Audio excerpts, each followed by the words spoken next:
Immanuel yang menyertai hidup kami, dan tidak pernah sedetik pun Engkau meninggalkan kami. Tuhan, kalau begitu banyak penderitaan yang kami alami, begitu banyak ujian-ujian hidup yang kami alami, tetapi kami tetap percaya bahwa Engkau tidak pernah meninggalkan kami. Setiap hari kami melihat tangan-Mu bekerja merendah kehidupan kami. Setiap hari kami melihat tangan-Mu menopang kami, sehingga ketika kami harus jatuh pun kami akan bangkit 7 kali. Kami jatuh 7 kali pula kami bangkit. Sebab Engkau Allah kami, Tuhan kami yang sudah menang atas iblis, dosa dan maut, dan kami tinggal di dalam Engkau, dan kami keluar lebih daripada pemenang. Terima kasih Tuhan. Hari ini kami mau belajar sungguh-sungguh kebenaran firman-Mu. Kami mau belajar sungguh-sungguh kemenangan yang sudah Engkau capai, dan itu mempengaruhi kehidupan kami. Tuhan, kalau hari ini kami masih terus kalah, hari ini kami mau Tuhan bukakan mata rohani kami, supaya kami ngerti bagaimana kami mengalami kemenangan demi kemenangan yang sudah Kau kerjakan. Terima kasih Tuhan, berfirman-Lah dalam nama Tuhan Yesus. Haleluya. Amin. Amin. Amin. Silakan duduk. Shalom. Terima kasih buat teman-teman yang sudah hadir di tempat ini. Ada yang dari Klet, yuk kasih tepuk tangan buat yang dari Klet. Pak Jatuh, Bu Naomi beserta dengan anak-anak dan adiknya ya. Dan ada juga yang dari Kendal, kasih tepuk tangan buat yang dari Kendal. Bu Ima, Bu Kesia, dan Pak Puji. Ada yang dari Banyu Biru, Bu Prehwanti dan Bu Krisna beserta suami, ya. Dan ada yang dari Semarang ada yang dari Ungaran. Siapa? Ya, tiba-tiba saya lupa. Bu Ari, ya. Ya, hari ini kita mau belajar sungguh-sungguh lebih lagi berhubungan dengan tema Paskah kita, ya kan? Kita ini bulan Maret nanti memperingati Paskah. Saya berharap semua mengalami kemenangan yang Tuhan sudah capai. Jadi jangan sampai karya Paskah itu tidak kita alami. Semuanya duduk diam dengarkan, tidak ada yang ngobrol, tidak ada yang ngantuk. Maaf ya Bapak, cuma gelak-gelak kata Bapak gitu. Tapi saya paling tidak suka kalau saya sedang mengajar ada yang ngobrol sendiri dan ngantuk, karena tidak akan mengalami apapun ketika nanti engkau pulang dari tempat ini. Tidak ada yang bisa kau tangkap. Tadi waktu Bu Prewanti kesaksian, ada satu pernyataan tegas yang saya sampaikan. Bu, saya akan berdoa buat Ibu, tetapi saya minta Ibu bertobat sungguh-sungguh. Kalau Ibu tidak bertobat, saya tidak mau mendoakan. Betul ya? Itu sebetulnya logikanya di mana sih? Jadi gini, apa yang dikerjakan oleh Bu Prewanti selama ini kan pekerjaan okultisme ya. Selalu ketika ada masalah datangnya ke orang pintar, datangnya ke dukun, datangnya ke peramal dari pihak seberang Tuhan. Betul ya?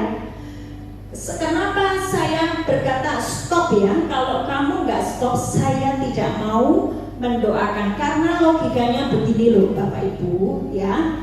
Waktu saya mendoakan, saya membuka portal kerajaan surga. Oke? Tapi kalau Ibu Prewanti buka portal bawah, lah yo saya capek. Betul nggak? Logikanya begitu. Jadi bukan karena Bu Ana galak dan kejam, tapi tenaga saya itu lah ya buat banyak orang toh.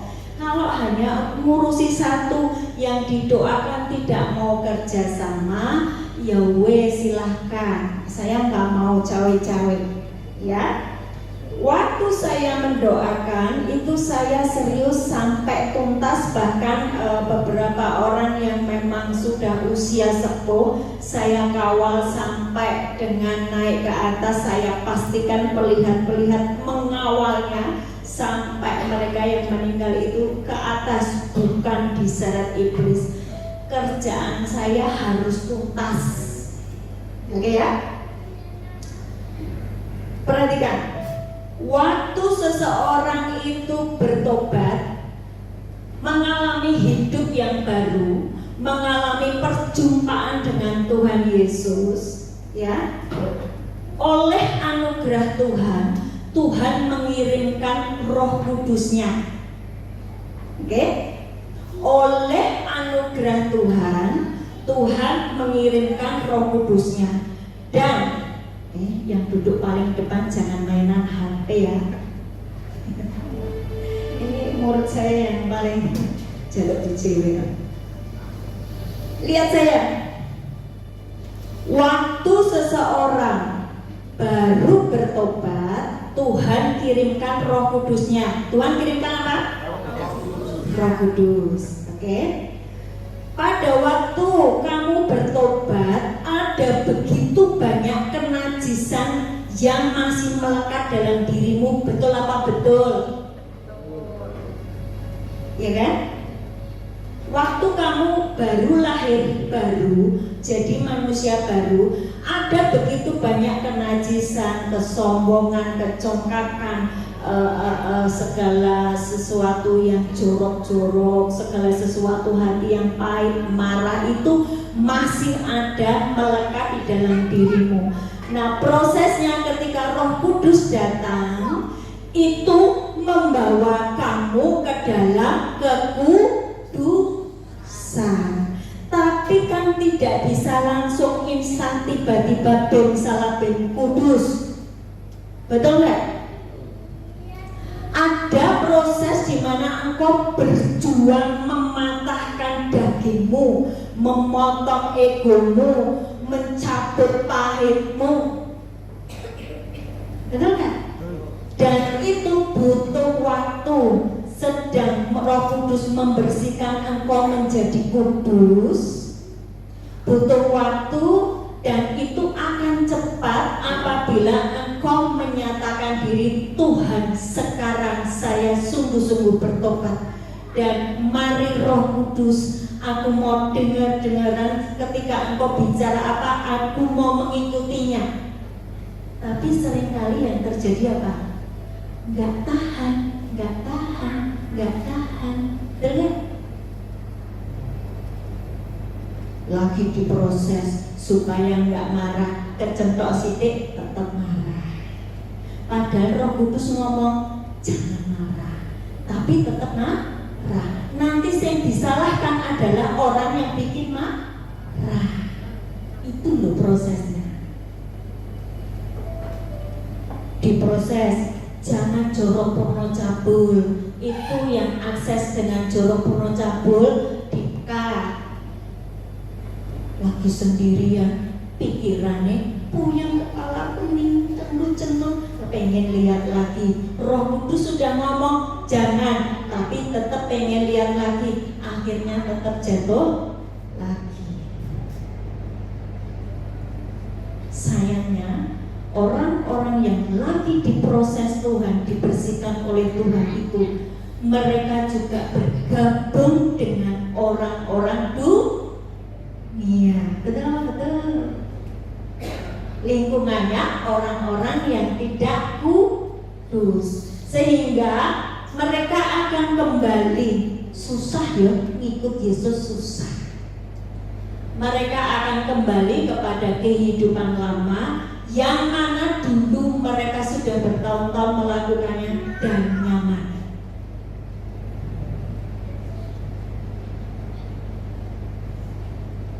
Itu yang membuat anak Tuhan tidak bisa diproses makin hari makin kudus, makin hari makin sempurna, makin hari makin seperti Kristus, tidak bisa.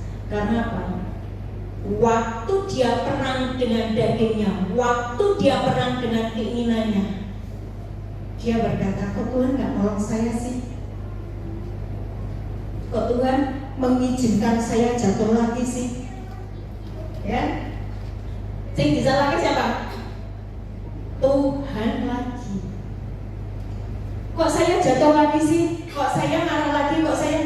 Jadi yang disalahkan itu kembali kepada Tuhan. Padahal Tuhan itu sudah memenangkan iblis, dosa dan maut. Kunci kerajaan maut dan kerajaan maut itu sudah dipegang oleh Tuhan. Jadi semua produk dari roh maut, misalnya semuanya, kehancuran, sakit, penyakit, kemudian semua dosa-dosa itu sebetulnya sudah disingkirin sama Tuhan gitu loh. Tugasmu adalah perang melawan roh-roh yang membuat engkau jatuh tadi. Kok Tuhan tidak berperang buat saya? Katanya firman Tuhan, kamu hanya diam saja dan Tuhan berperang buat saya. Terus ayatnya tuh dipelintir-pelintir dewe gitu. Sementara Mazmur 23 berkata apa?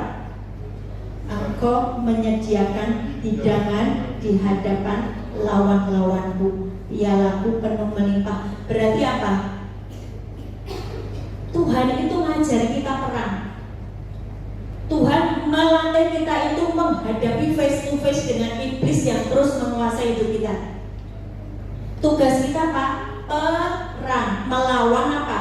Segala iblis yang membuat engkau terus jatuh. Misalnya mamon, pikirannya duit terus. Tuhan itu gak nolong bapak ibu untuk keluar dari mamon. Bapak ibu sendiri yang menghancurkan mamon tersebut. Gitu loh. Dengan apa?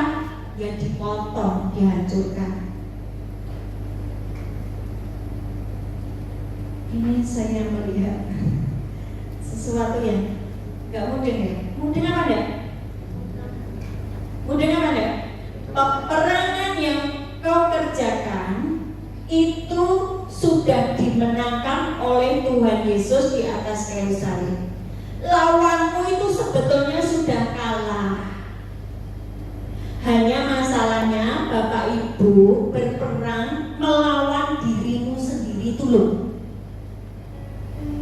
Yang masih suka duit berarti ingat bahwa kamu tidak bisa punya dua Tuhan. Tuhan dan Mamon. Kalau dua Tuhan berarti apa?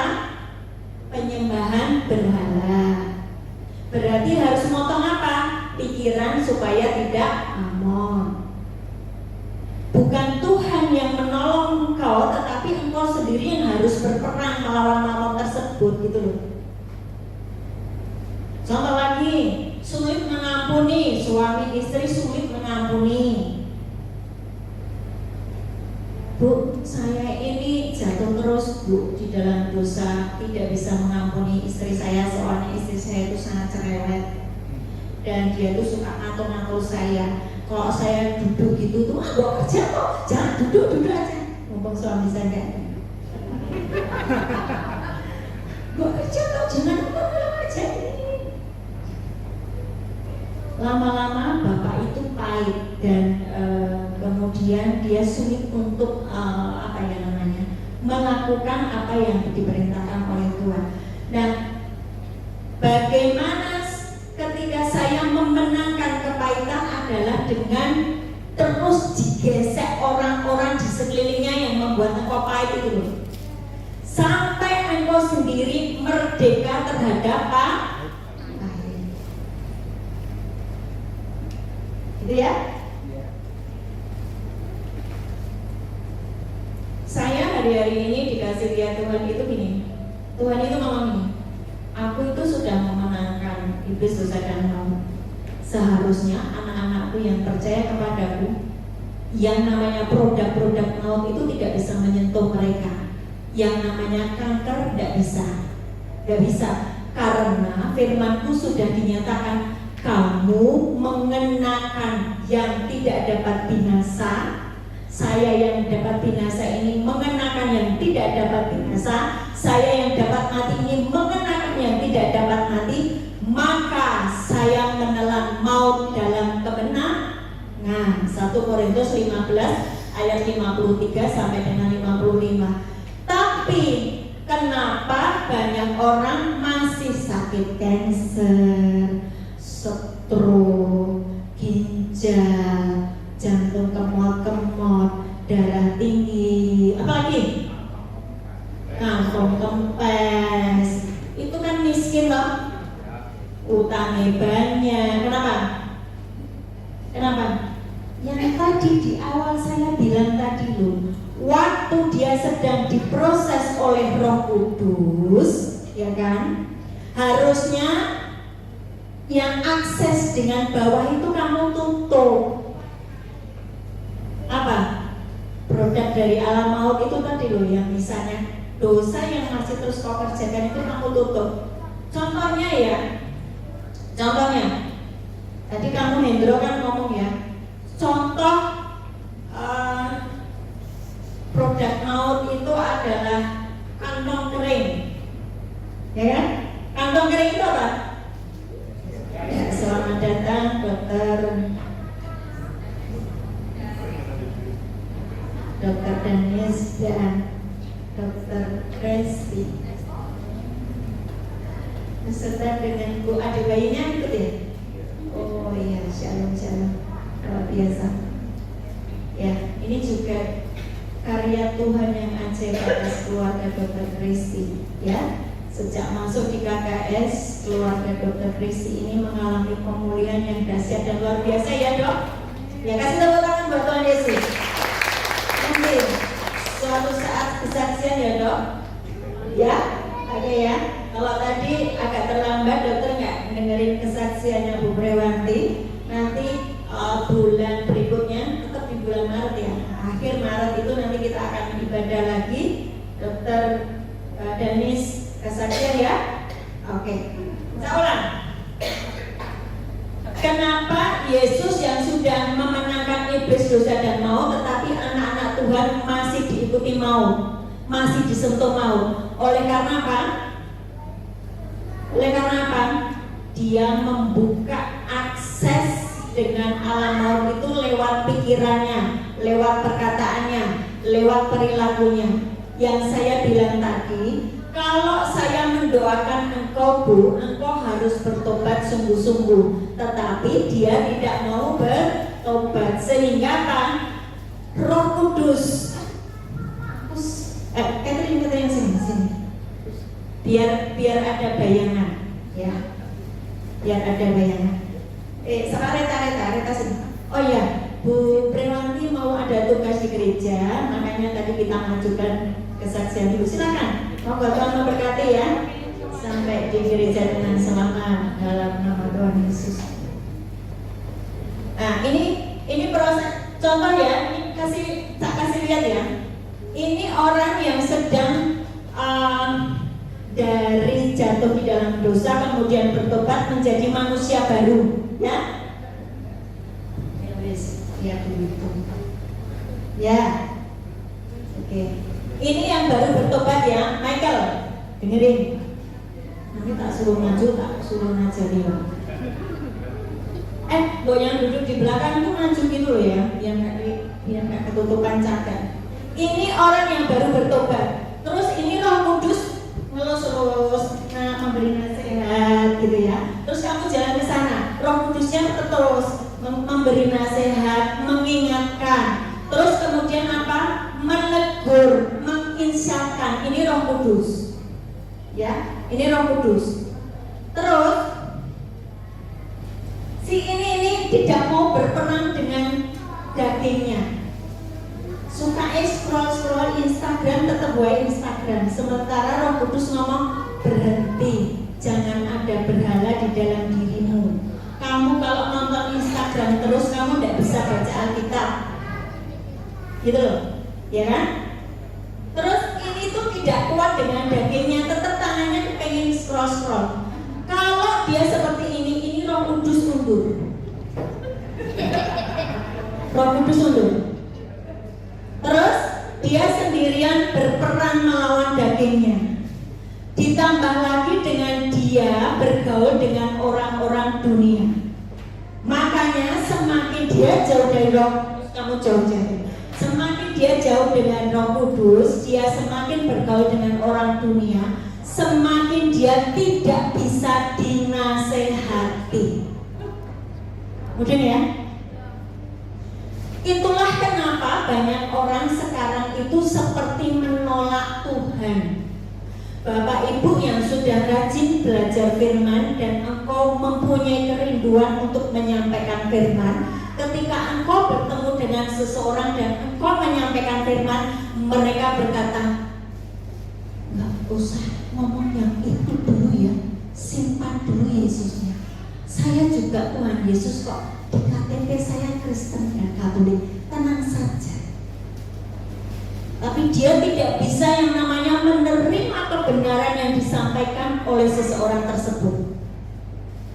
Sampai di titik di mana dia benar-benar dikunci oleh iblis, ya, dan tidak pernah bisa menerima kebenaran. Ini tetap bisa pergi ke gereja begini nih. Tapi ini bukan kamu ya, ini contoh. Ini tetap bisa pergi ke gereja, menyembah, menyanyi, bisa. Tetapi lifestyle-nya tidak bisa dirubah sesuai dengan firman Tuhan. Sebab apa? Dia sudah punya style sendiri, yaitu kebenaran yang dibuat oleh dirinya sendiri, yang apa? Sama dengan dunia. Ini anak-anak muda, mandok-mandok, betul. Yang tua-tua ya. Ya. Makanya saya kok susah ya ngajari orang-orang di luar sana. Kalau dia itu sudah kecetak dengan lifestyle dunia, diomongi kebenaran apapun orang iso. Karena dia sudah dikunci, ditambah dengan pergaulannya yang setiap hari bersama dengan orang-orang yang tidak kudus. Ujungnya apa? Ujungnya apa? Maut. Ini digerogoti sama maut, kehancuran, sekolahnya gagal. Enggak, kamu tuh pinter, sekolahnya gagal, terus apa? Bodoh, oleh samudeng apa-apa di kelas cuma domblong. Karena apa? Itu pekerjaan roh maut. Mencuri, membunuh, membinasakan. Padahal destininya sebagai anak Allah, dia sangat cerdas, 10 kali lebih cerdas daripada teman-temannya. Tapi tiba-tiba jadi bodoh, sebab dia menolak Roh Kudus, jalan dengan roh-roh dunia. Mudah gak? Sekarang contoh lagi. Ini ibu-ibu, ini hanya sebuah contoh aja. Ibu-ibu rumah tangga, keluarga muda, ya kan, ini kan banyak keluarga muda. Ayo Roh Kudus, aku bertobat sungguh-sungguh dari kepahitan. Aku memang suka sakit hati terhadap suamiku, tapi hari ini aku sudah ditegur sama Bu Ana, dinasehati, cabut itu kepahitanmu. Iya Bu, sampai nangis-nangis, ya kan? Ya kan? Nangis-nangis. Aku bertobat Bu, terus jalan setiap hari. Ini hari pertama masih sadar. Hari kedua, wah anaknya bikin geger. Bunjang.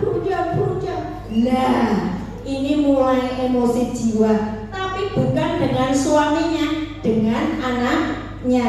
Roh Kudus ngomong, sabar. Bagaimana mau sabar anak begini begono, sudah mertua ngomongnya yang gak enak, apalagi suami saya mukanya seperti itu. Saya sakit hati. Roh Kudus ngomong apa? Sabar. Terus nggak bisa. Akhirnya Roh Kudusnya pergi. Kembali kepada manusia yang lama, pahit lagi. Berarti yang datang kalau bukan Roh Kudus, roh apa? Roh maut. Segala bentuk dari kuasa roh-roh maut itu adalah apa? Sakit, penyakit, terus kegagalan, kehancuran, duitmu karena ribut terus. Di dalam keluarga yang ribut terus tidak ada berkat. Duitnya tiba-tiba minus. Karena apa? Roh Kudus kotolah. Engkau membiarkan roh-roh dunia mengerumuni dirimu. Ya Michael, kamu ngantuk sini. Coba dekat sini. Oke? Udah ya? Ini Kristen. Ini KTP-nya Kristen. Dia WA, dia melayani. Tapi buka akses terus dengan alam maut, sehingga dia tidak mengalami kemenangan yang sudah disediakan oleh Tuhan.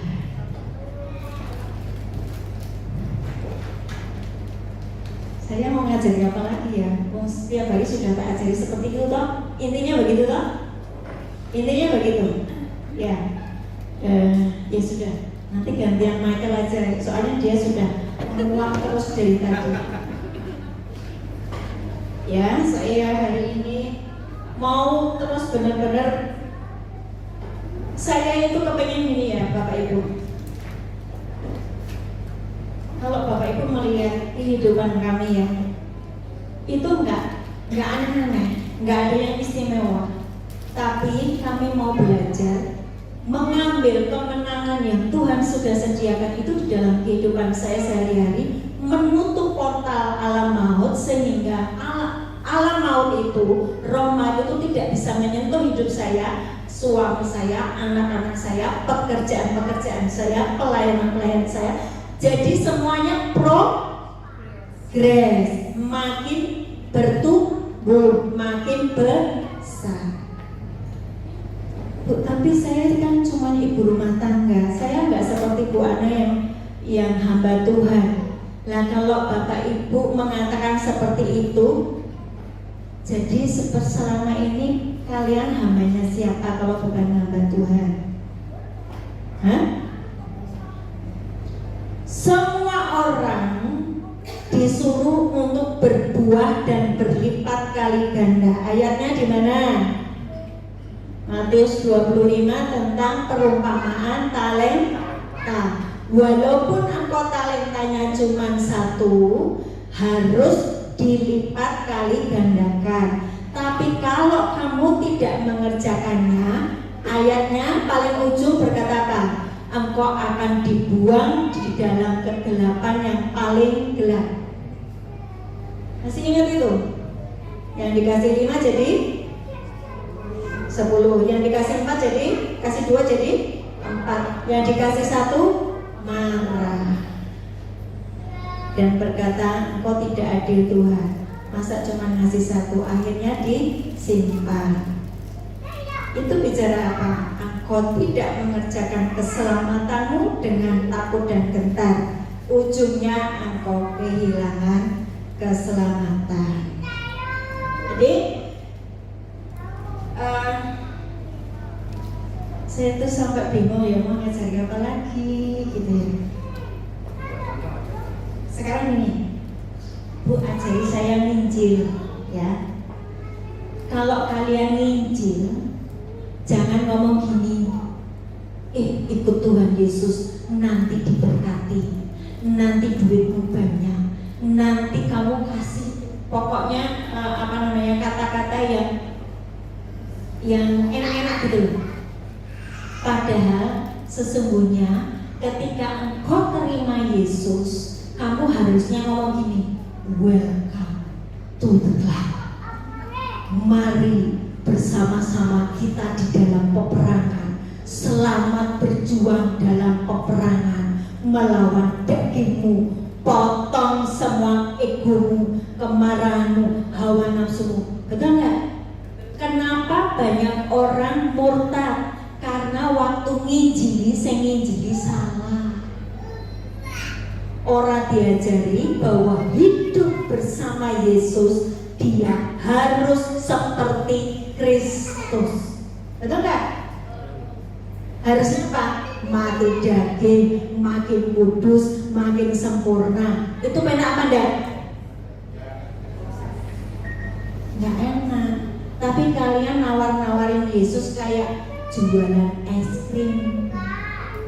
Enak es krimnya, ikut Yesus. Nanti tiap pagi ada hidangan, ada berkat turun dari surga, ada kesembuhan, ada ini, ada ini.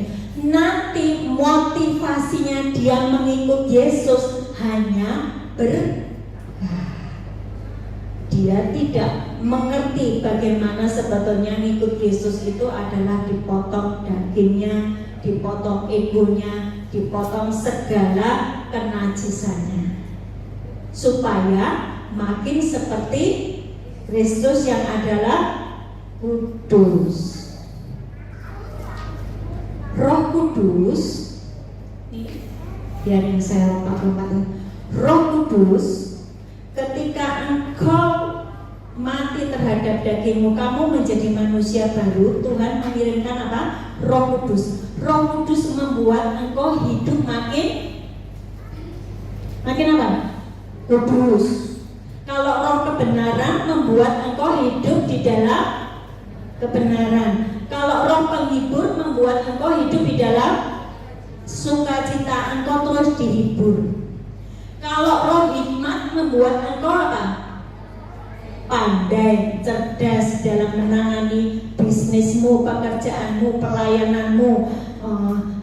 Ini lapas ini makin banyak yang dilayani. Ada sekitar 14 lapas. Bagaimana saya pinter-pinter ngitung duit biar sampai semua bisa dikasih makan, baik makan jasmani maupun makan rohani. Setiap hari itu saya ngelola menu apa ya yang saya akan sampaikan di lapas ini, lapas ono, lapas ini, lapas ono. Setiap hari itu saya mikir, saya sampaikan apa ya di gedung panik, saya sampaikan apa ya di Nusa Kambangan, saya sampaikan apa ya di Manokwari. Itu beda-beda. Itu namanya engkau harus dipenuhi roh hikmat. Roh hikmat membuat engkau bisa mengatur segala sesuatu. Roh keperkasaan membuat engkau apa? Enggak baper, dikit-dikit nangis, dikit-dikit tersinggung, gara-gara enggak disapa tersinggung, enggak diajak ngobrol tersinggung. Roh keperkasaan membuat engkau perkasa. Saya ini sering ditinggal oleh suami saya. Ini mana suami saya? Oh iya, ketutupan dia. Dia di mana, saya di mana, selalu melakukan kegiatan rumah tangga itu sendiri, seperti tidak punya suami. Tapi saya memiliki yang namanya mengambil semua yang Tuhan sudah sediakan atas hidup saya, supaya saya tidak useless. Useless itu apa? Tidak bisa apa-apa, tidak berfungsi. Saya minta yang dari Tuhan, roh keperkasaan. Aku bisa nyopir sendiri, aku bisa panggil tukang betulin atap sendiri, aku bisa melakukan pekerjaan-pekerjaan laki-laki. Perkasa. Lainnya dikit-dikit nangis, dikit-dikit baper. Maksud kamu sebagai suami bagaimana ini? Kesuwen, selah antape bocor, gegeran terus karo bojone, ya kan? Lambok wes panggil tukang, kerjakan ini. Tapi dia nggak kasih duit, nah pastikan kamu ada duit. Wes itu kasihkan sama tukangnya, seberapapun pasti tukangnya mau.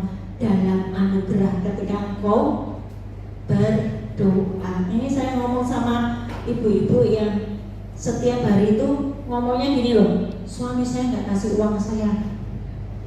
Nah, kan kamu punya Tuhan yang baik loh. Kenapa kok disalah-salahke suaminya terus? Saya belajar untuk apa? Benar-benar saya memiliki Bapa yang baik. Suami saya adalah Yesus Kristus, ya kan? Jadi jangan baper-baper kesuwen sampai nanti kerjaanmu nggak selesai-selesai. Contohnya begitu ya Bapak Ibu. Jadi sekali lagi, Paskah tahun ini saya menginginkan seluruh KKS sudah tidak bisa disentuh dengan roh maut. Sekali lagi, Paskah tahun 2024 ini saya menginginkan seluruh KKS tidak bisa lagi disentuh oleh roh maut. Tidak ada yang sakit, tidak ada yang miskin, tidak ada yang cerai, tidak ada yang konflik, tidak ada yang bodoh, tidak ada yang nganggur, semua bekerja.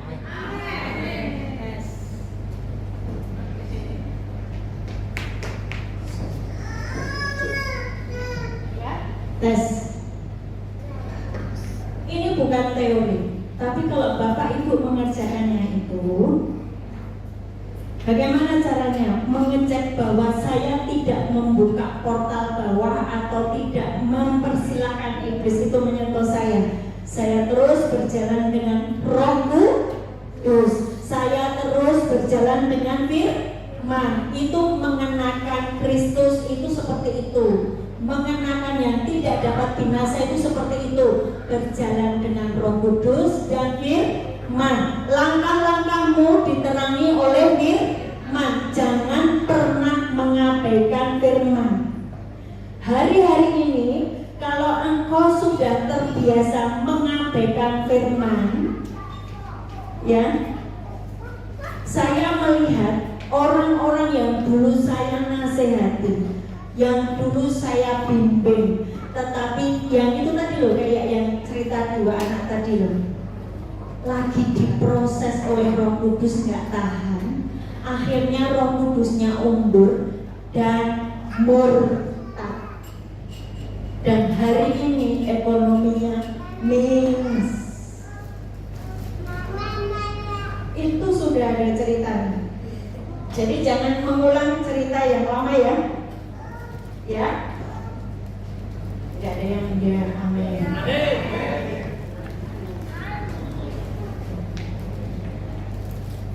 Christ in you, the hope of the glory. Membuat engkau punya pengharapan akan kemuliaan yang Tuhan sudah sediakan. Bagaimana supaya saya memiliki Christ in me, the hope of the glory? Adalah ketika tadi saya tidak mengizinkan dosa atau pekerjaan roh maut itu menyentuh saya, dan jadi tetap jalan dengan Roh Kudus, tetap jalan dengan firman. Maka saya sedang mempersiapkan sebuah wadah yang kudus, sehingga Roh Kristus itu diam di dalam saya. Ketika Roh Kristus itu diam di dalam saya mengerjakan apa yang dikerjakan Kristus. Saya ulang. Pada waktu proses engkau menjadi manusia baru, terus bertekun mendengarkan Roh Kudus, lama-lama engkau menjadi kudus. Kekudusan yang engkau sediakan, yang engkau mau, Tuhan, aku mau Tuhan menjadi kudus, membuat engkau memiliki kualifikasi untuk Roh Kristus diam di dalam kamu. Jadi tidak hanya Roh Kudus, tapi Roh Kristus diam di dalam kamu.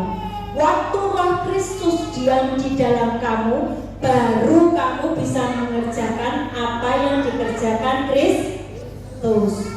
Mengusir setan, bikin mujizat, bikin banyak hal yang ajaib seperti Kristus.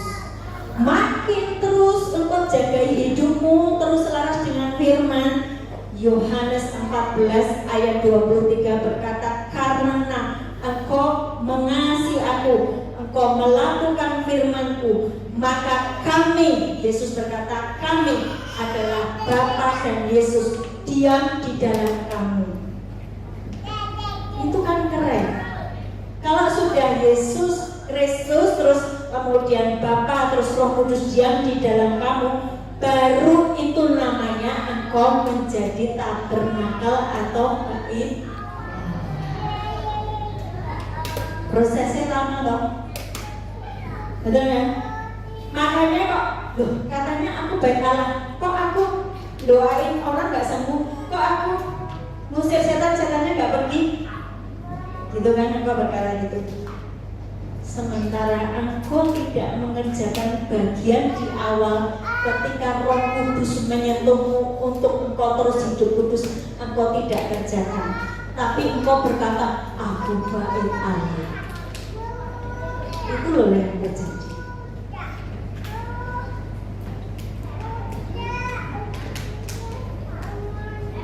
Kemarin di Klaten itu, ya sebulan yang lalu, saya berserta teman-teman tim melayani di lapas Klaten. Ada seorang bapak agak sepuh ya, sekitar usia 70-an itu, dia berkata gini, ibu-ibu, saya minta nomor handphonenya ibu. Ya sudah ditulis aja, nggak usah bu, saya tuh nggak boleh bawa pulpen di lapas karena memang tidak diizinkan bawa pulpen. Ibu ngomong saja nomor handphonenya ibu berapa, saya bisa mencatat di otak saya. Oke, saya sebutkan sekian. Belakangnya berapa bu? Sekian. Oke bu. Waktu kami pulang perjalanan menuju Semarang, si bapak itu telepon, bu, saya yang tadi minta nomor handphone ibu. Kenapa pak? Bapak hebat banget bisa menghafal nomor handphone saya. Bu, tolong doakan anak saya kena kanker. Dan saya percaya bahwa Tuhan itu adalah Tuhan yang sama, dulu selamanya dia menyembuhkan. Dia kanker, kalau nggak salah saya nggak ingat ya, itu stadium 2 atau stadium 3 gitu. Oke pak, kita berdoa. Jadi sembari di jalan itu saya berdoa dalam nama Yesus, tubuhnya anaknya bapak ini adalah bait Allah, bukan tempat terus sakit penyakit, bahwa sakit penyakit sudah dikalahkan Yesus di atas kayu salib oleh belut Tuhan Yesus. Anakmu sembuh, amin bu, dalam nama Yesus.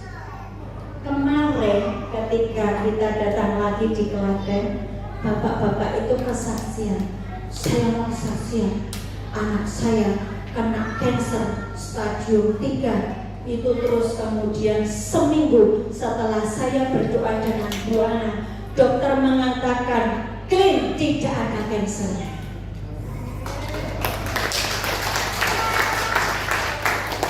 Dia di lapas, tapi karena punya iman yang sepakat dengan hamba Tuhan, maka dia bisa berfungsi sebagai bait Allah, mendoakan keluarganya yang lagi sakit kanker dan sembuh.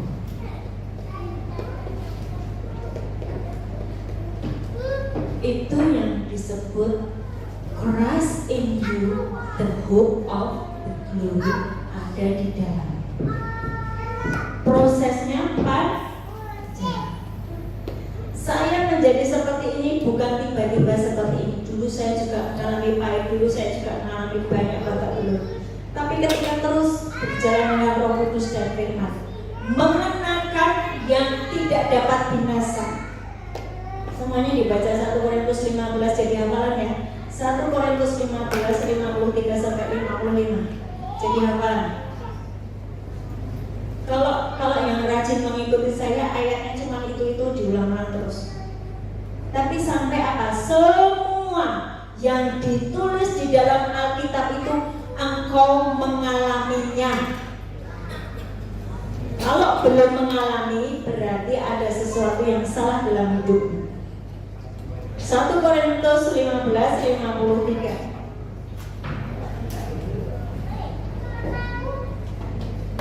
Dibantu dibacakan ini. Karena yang dapat binasa ini harus mengenakan yang tidak dapat binasa, dan yang dapat mati ini harus mengenakan yang tidak dapat mati. Ya, saya, Bapak Ibu semuanya dapat binasa, dapat mati, harus mengenakan yang tidak dapat mati dan binasa. Apa itu? Firman.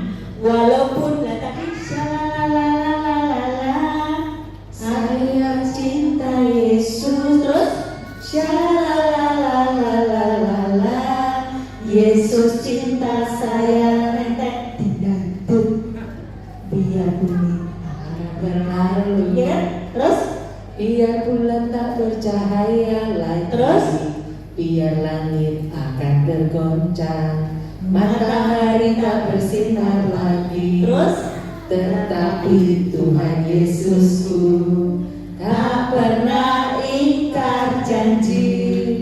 Semua yang difirmankannya pasti akan digenapi. Shalalalalala, saya cinta Yesus. Shalalalalala, Yesus cinta saya. nanti bumi akan hancur, matahari tidak bersinar lagi, tetapi yang tetap adalah firman Tuhan. Jadi kalau hari ini engkau bertekun membaca firman, mengerjakan firman, menghafalkan firman, melakukan firman, engkau sedang mengenakan yang tidak dapat binasa itu. Amin.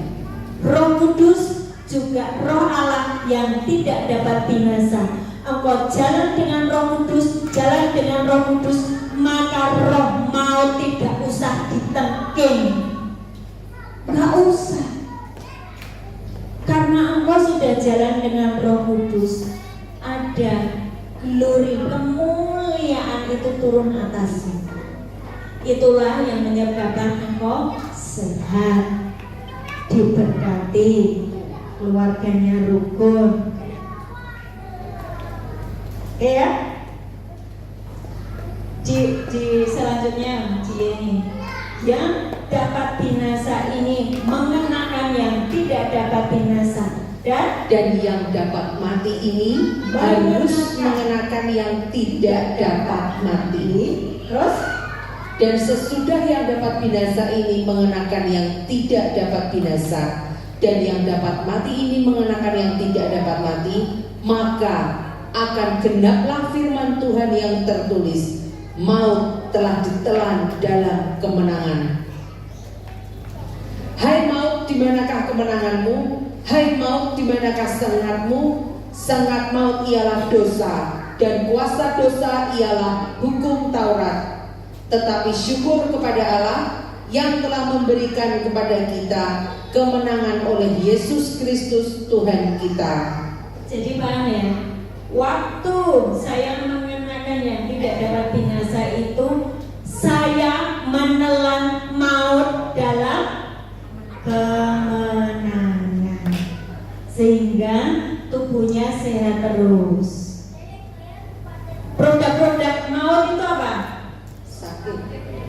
Sakit penyakit, kutuk. Baca sendiri di Ulangan 28 ayat 15 sampai sekian itu. Sial terus, gagal terus, hancur terus, sakit terus.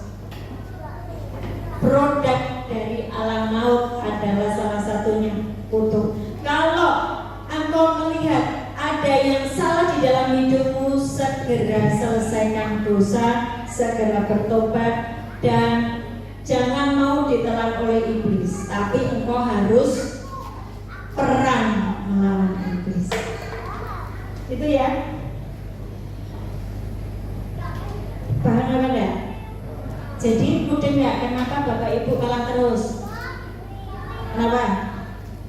Sakit terus, hancur terus, miskin terus, konflik terus, kenapa?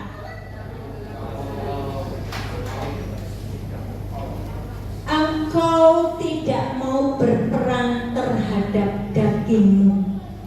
Engkau tidak mau berperang melawan iblis yang masih menggerogoti hidupmu.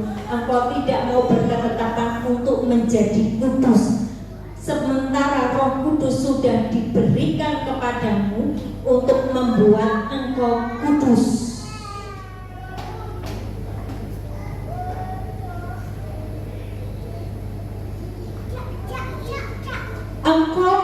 sulit untuk melakukan kebenaran karena engkau menolak roh kebenaran itu masuk di dalam dirimu.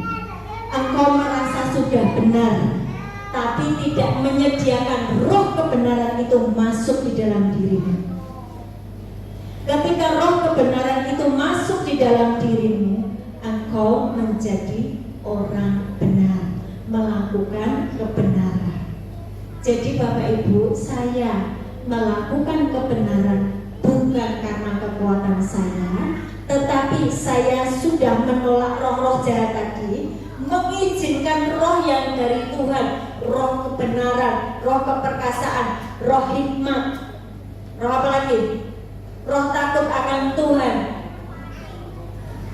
pengenalan akan Tuhan menguasai hidup saya, maka maut saya telan dalam kemenangan.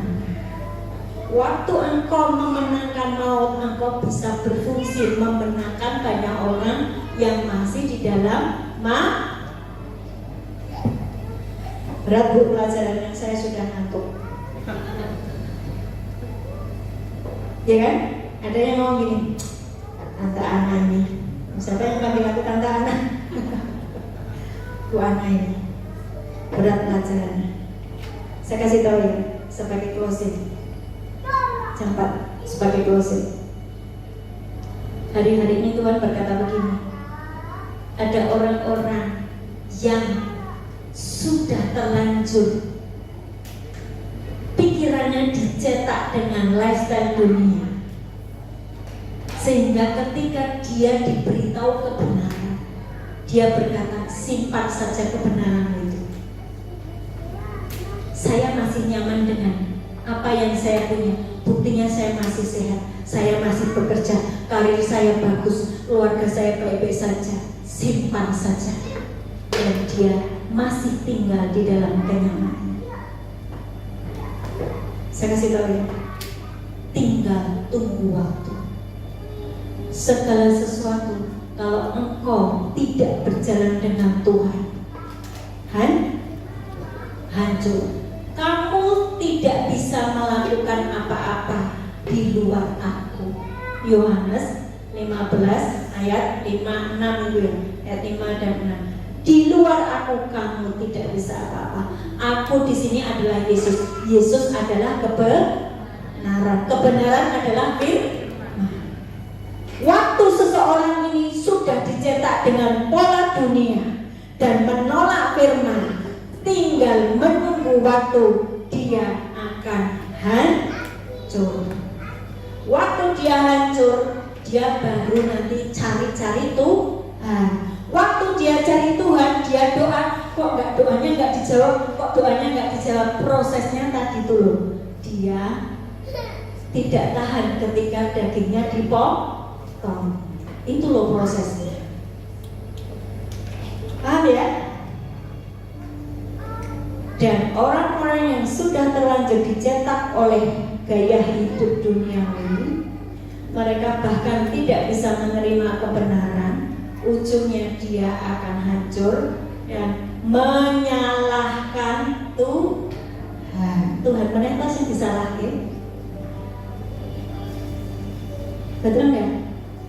Saya ngomong ini, nanti Bapak Ibu keluar bertemu dengan orang-orang yang saya omong ini benar. Michael, sini. Michael sini. Hah? Loh, yang tadi di sini kenapa dia ke sana? Berarti kena apinya gitu ya. Oh cari AC. Kena AC. Ini ya.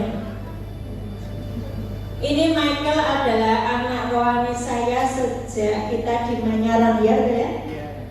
Di Manyaran. Awalnya gimana dulu bertemunya? Mendoakan mamamu dulu. Mama terus sembuh. Terus akhirnya kamu minta didoakan. Tak dampingi apa enggak? Dampingi, katanya didampingi. Tapi ragu-ragu. Dia merasa tidak didampingi. Padahal seluruh anggota KKS itu saya berdoa untuk seluruh KKS supaya mengalami Tuhan. Artinya saya mendampingi dengan doa. Terus, benar nggak apa yang tadi saya sampaikan? Waktu saya mendoakan kamu, Roh Kudus kan menjamah kamu, betul nggak? Betul. Sepanjang perjalanan itu kamu dengar-dengaran nggak dengan Roh Kudus? Masa?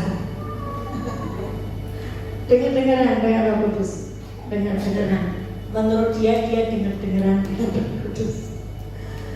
Dengan berjalannya waktu banyak masalah, banyak aniaya, banyak tekanan dari mertua mungkin, dari istrinya, dari pekerjaannya sendiri, dari bisnisnya.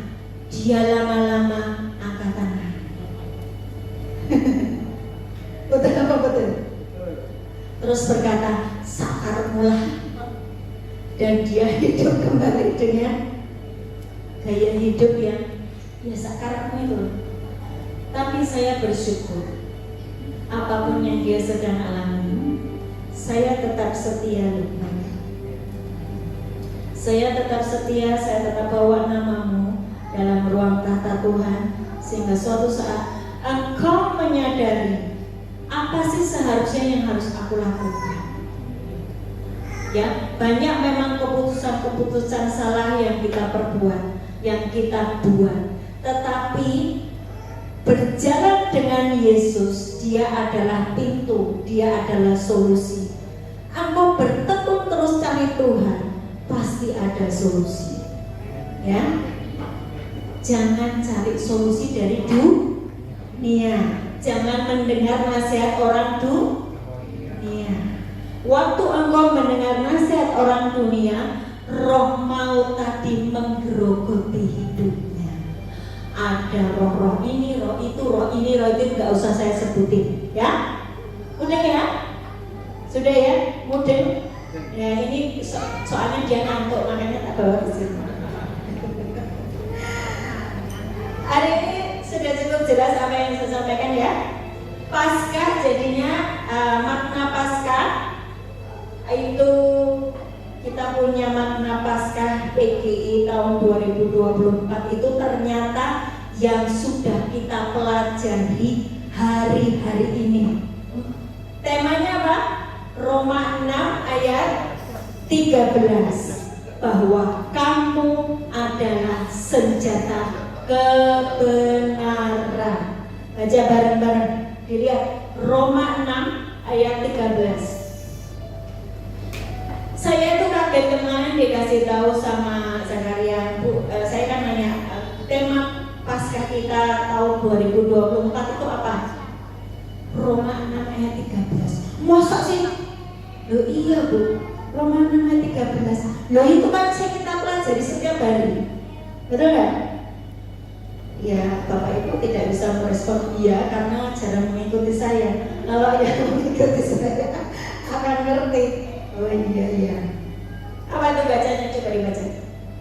Dan janganlah kamu menyerahkan anggota-anggota tubuhmu kepada dosa untuk dipakai sebagai senjata kelaliman, tetapi serahkanlah dirimu kepada Allah sebagai orang-orang yang dahulu mati, tetapi yang sekarang hidup, dan serahkanlah anggota-anggota tubuhmu kepada Allah untuk menjadi senjata-senjata kebenaran. Ada dua senjata, yang pertama senjata kelaliman, yang kedua senjata kebenaran.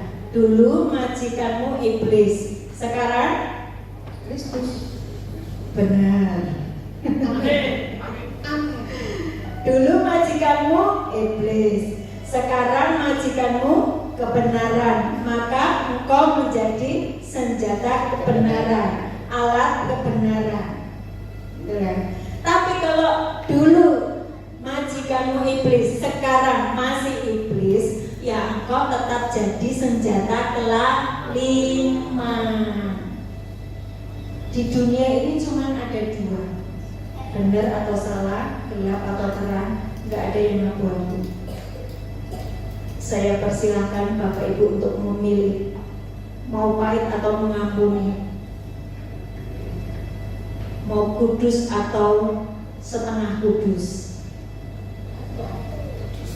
mau benar atau kadang-kadang dusta, terserah ya. Tapi kalau Bapak Ibu menginginkan kemenangan demi kemenangan, badanmu sehat, keluargamu happy, ekonomimu berkelimpahan sehingga engkau bisa memberkati banyak orang, putuskan, selesai dengan segala macam dosa, engkau menjadi senjata kebenaran dan maut tidak bisa menyentuhmu karena engkau menelan maut dalam kemenangan. Dalam nama Tuhan Yesus, amin. Tuhan Yesus memberkati. Yuk kita bangkit berdiri, kita puji nama Tuhan sembari kita terus berdoa. Oh iya, ya. Tadi saya bilang bahwa ada begitu banyak orang yang menyalahkan Tuhan dan berkata, kenapa Tuhan tidak tolong saya? Katanya saya diam saja dan Tuhan yang berperang bagi saya.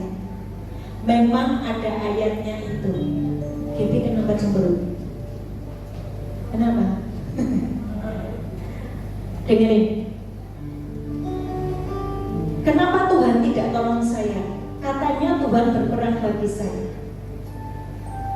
Ketika engkau menerima Yesus sebagai Tuhan dan Juru Selamat, disitulah awal mulanya peperangan demi peperangan yang harus engkau jalani bersama dengan Roh Kudus. Engkau berperang melawan kefasikanmu, engkau berperang melawan kenajisanmu, engkau berperang melawan egomu, engkau berperang melawan kedaginganmu. Dan Tuhan membiarkan engkau bertatapan face to face dengan iblis. Satu kuncinya bahwa dia sudah memenangkan peperangan. Setiap kali ada iblis yang melemparkan panah api kepadamu, Tuhan yang akan menolongmu. Tetapi lakukan bagianmu, yaitu memotong dagingmu, memotong egomu, mencabut pahitmu. Lakukan saja, maka bagian Tuhan akan dia kerjakan. Mazmur 144 ayat 1 dan 2. Dari Daud, terpujilah Tuhan gunung batuku yang mengajar tanganku untuk bertempur dan jari-jariku untuk berperang, yang menjadi tempat perlindunganku dan kubu pertahananku, kota bentengku dan penyelamatku, perisaiku dan tempat aku berlindung, yang menundukkan bangsa-bangsa ke bawah kuasaku. Jadi waktu kita ketemu Tuhan, ini saatnya kita berperang dengan iblis dan kita akan menelan maut dalam kemenangan. Aku punya Tuhan yang besar, yang telah berjanji dan selalu berkenan. Aku bersepakat percaya kuasanya, ku terima sekarang kemenangan darimu.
kami.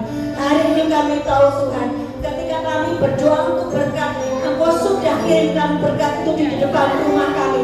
Tetapi kami menjadi tawar hati, kami menjadi kacau, kami menjadi kecewa. Dan malaikat itu kembali ke surga membawa berkat yang seharusnya kami terima. Ada banyak delay berkat atas hidup kami. Kami minta ampun Tuhan.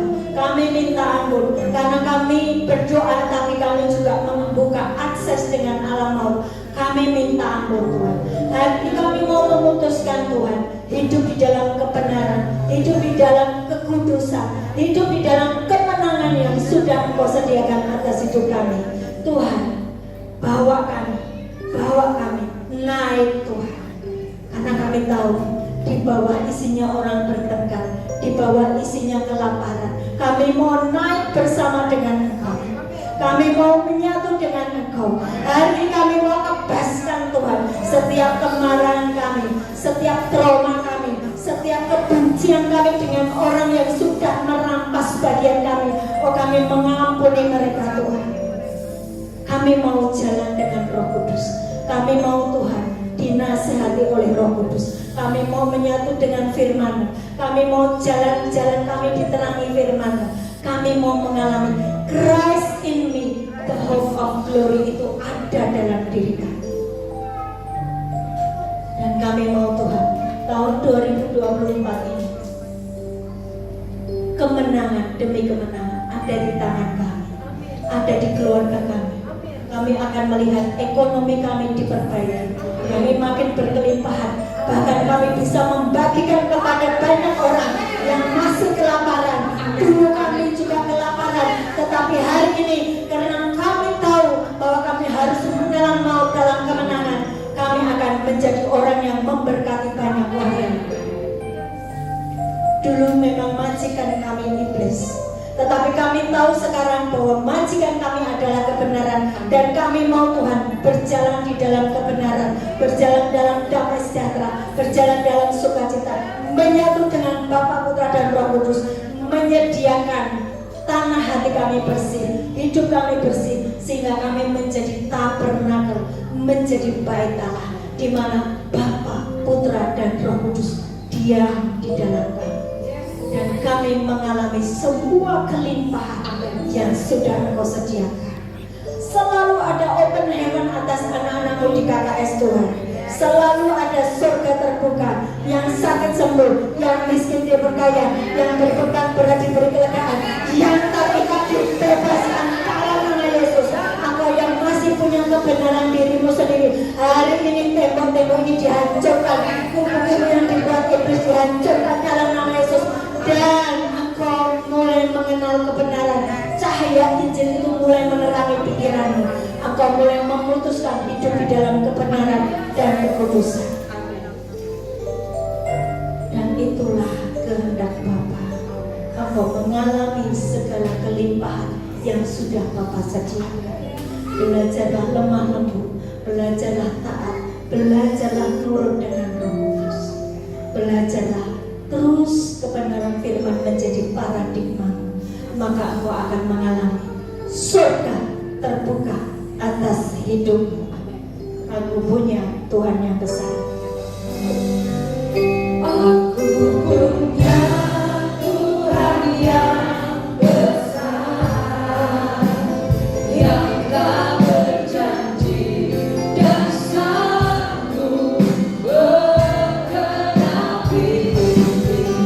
Ku terima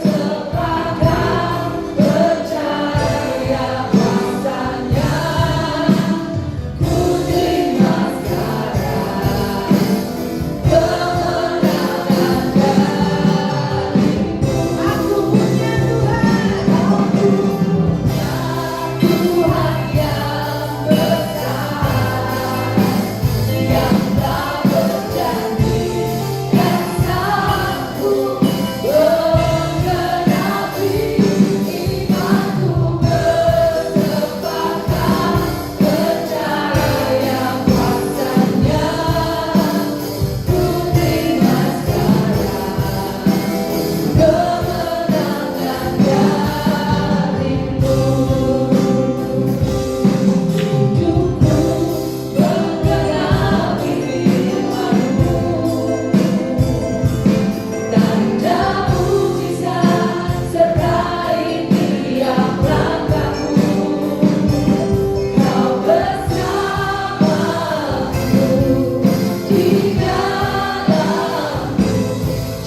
baik mendengarkan suara Tuhan Allah dan melakukan dengan setia segala yang diperintahkannya, maka Allah akan memerintahkan berkat itu turun ke atasmu.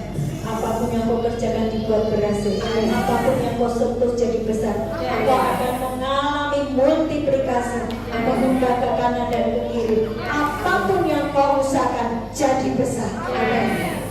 Tuhan akan memerintahkan berkat itu turun ke atasmu. Bahkan sebelum kebutuhan itu datang, Tuhan sudah menyediakan. Engkau akan diberkati naik bukan turun, menjadi kepala bukan ekor. Terima kasih Bapa di surga buat segala kebaikan-Mu kepada keluarga kerajaan surga. Hari ini anak-anak-Mu akan menerima berkat ini. Tuhan Yesus Kristus memberkatimu dan melindungimu. Tuhan Yesus Kristus menyinari engkau dengan wajah-Nya dan memberi engkau kasih karunia.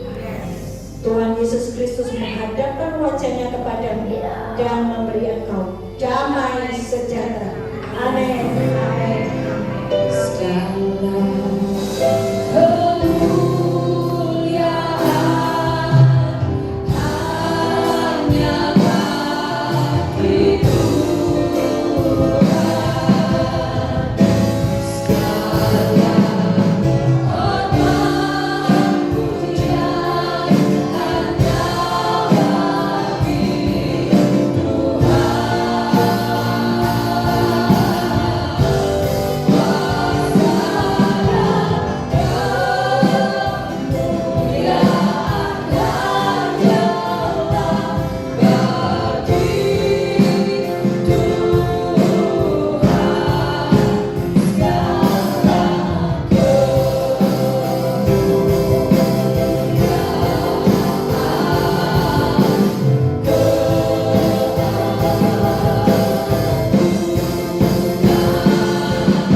Mari kita foto bersama, Bapak Ibu semua maju ke depan. Mari kita hadapkan diri kita kepada Bapak.